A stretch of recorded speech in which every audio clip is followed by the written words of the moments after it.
uri inshuti nyayo Yezu, uri inshuti nyayo kandi urakiza, uri inshuti nyayo Yezu,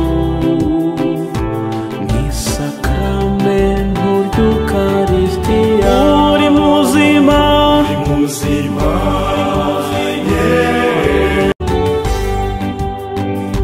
uri inshuti nyayo Yezu, uri inshuti nyayo kandi urakiza, uri inshuti nyayo Yezu, mw'isakramento ry'Ukaristiya.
Yesu Kristo umwami n'umukiza n'isakramento ritagatifu ry'Ukaristiya.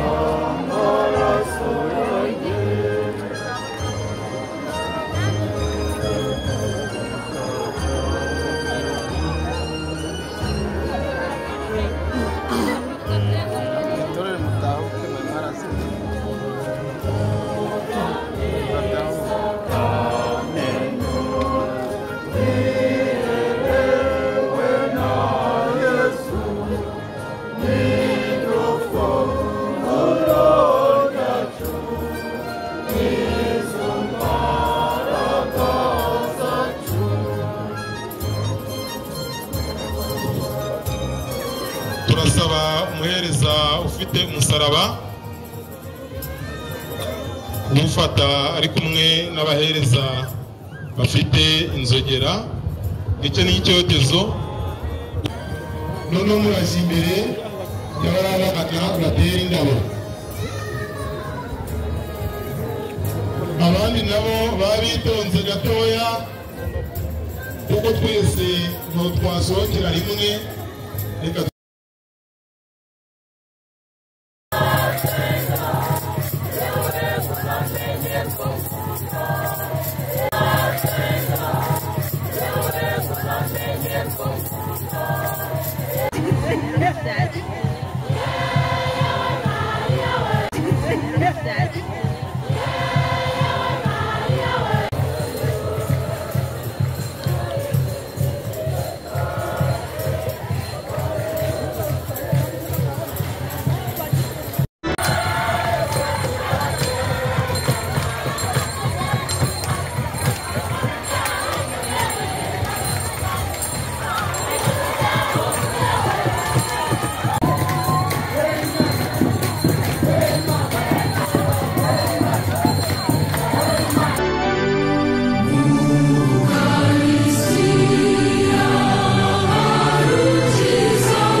Ton chef et ton pasteur, à lui la gloire, à lui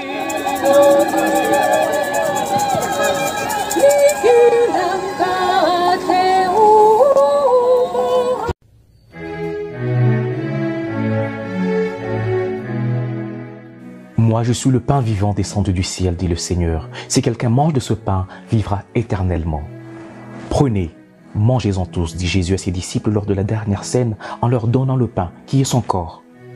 Prenez et buvez-en tous, dit Jésus encore à ses disciples en leur donnant le vin, qui est son sang.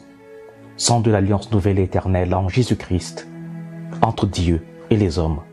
C'est ce mystère du corps et du sang du Christ que nous célébrons en cette solennité du très saint sacrement.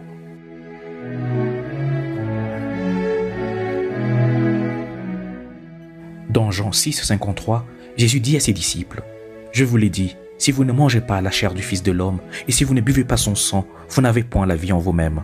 Car ma chair est vraiment une nourriture et mon sang est vraiment une boisson. » Ce sont des paroles très dures à accepter, pas seulement pour les contemporains de Jésus qui avaient réagi à ces paroles en disant « Mais comment peut-il donner sa chair à manger ?» mais aussi pour plusieurs d'entre nous aujourd'hui. Et l'Évangile dit que dès ce moment-là, plusieurs de ses disciples se retirèrent et ils n'allaient plus avec lui. Parce que justement, il a persisté, il a dit « Celui qui mange ma chair et boit mon sang demeure en moi et moi en lui, comme le Père qui est vivant m'a envoyé, et que je vis par le Père, ainsi celui qui me mange vivra par moi. » Et le mot « chair » nous rappelle l'affirmation du prologue de Saint Jean. « Et le Verbe s'est fait chair, et il a habité parmi nous. » L'Eucharistie est donc comme une prolongation de l'incarnation. L'Emmanuel, Dieu parmi nous, le Verbe de Dieu qui en Marie a pris chair il y a 2000 ans, est le même qui se rend présent à nous dans chaque Eucharistie, dans sa chair et dans son sang, comme il a promis à ses disciples. « Et moi je suis avec vous tous les jours, jusqu'à la fin des temps. » Dans l'Ancien Testament, l'arche de l'Alliance était le signe de la présence des dieux au milieu du peuple. Dans la Nouvelle Alliance en Jésus-Christ, c'est le Dieu vivant qui, par l'action du Saint-Esprit sur le pain et sur le vin que nous offrons durant la messe, nous gratifie aujourd'hui présence réelle et père dans l'Eucharistie. C'est dans l'Église, nous adorons le Seigneur vivant et éternellement présent dans l'Eucharistie. C'est pour qu'en communion au corps et au sang de Christ, nous devenions un seul corps et un seul esprit dans le Christ. Ainsi, l'Eucharistie n'est pas un sacrement pour moi. Elle est le sacrement d'une multitude qui forme un seul corps, le saint peuple fidèle de Dieu. Saint Paul a rappelé aux Corinthiens quand il disait « Puisqu'il y a un seul pain, la multitude que nous sommes est un seul corps, car nous avons tous part à un seul pain. » L'Eucharistie est le sacrement de l'unité.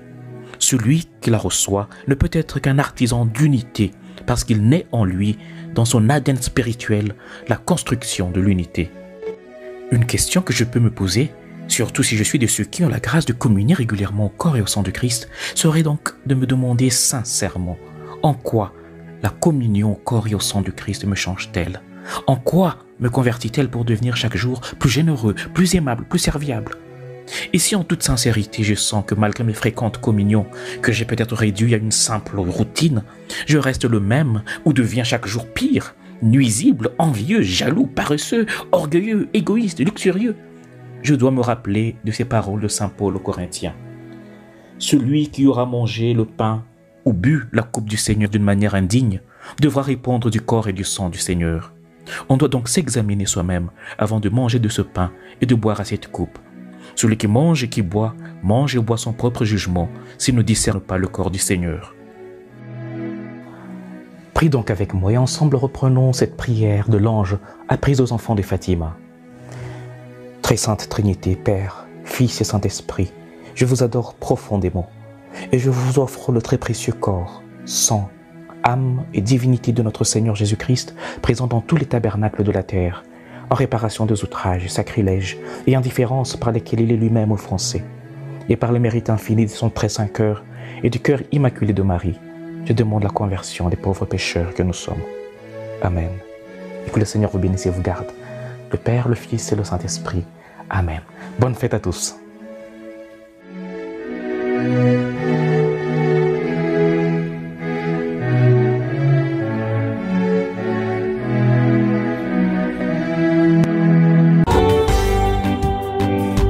uri inshuti nyayo Yezu, uri inshuti nyayo kandi urakiza, uri inshuti